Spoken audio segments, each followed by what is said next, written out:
Hey everyone, having trouble with your Verizon eSIM? Don't worry, it's a common issue and usually easy to fix. An eSIM, or embedded SIM, is a digital SIM card that lets you activate your Verizon service without a physical SIM. First, make sure your phone is compatible with Verizon eSIM and that you have a supported plan. Most newer iPhones like the iPhone 16 series, Samsung Galaxy S25, and Google Pixel 9 models work. But sometimes things don't go as planned. The most frequent issues are related to QR code scanning, profile download failures, and general setup errors. A simple first step is to restart your device. It sounds basic, but it often resolves temporary glitches. Also, ensure you have a stable Wi Fi connection, as a good connection is crucial for downloading the eSIM profile.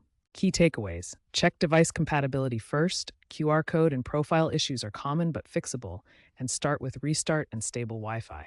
Let's dive into fixing these issues.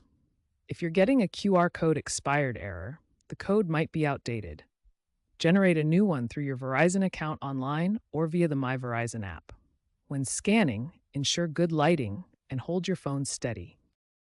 If you're facing profile download failed messages, try resetting your network settings.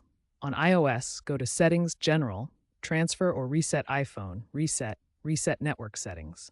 On Android, it's Settings, System, Reset Options, Reset Network Settings. If that doesn't work, contact Verizon support. They can remotely reinstall the profile for you.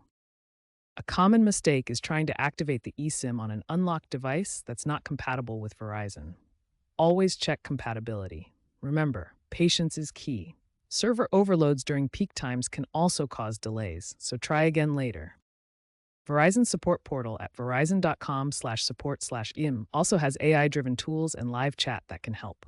Key takeaway: most eSIM issues are resolvable with these steps.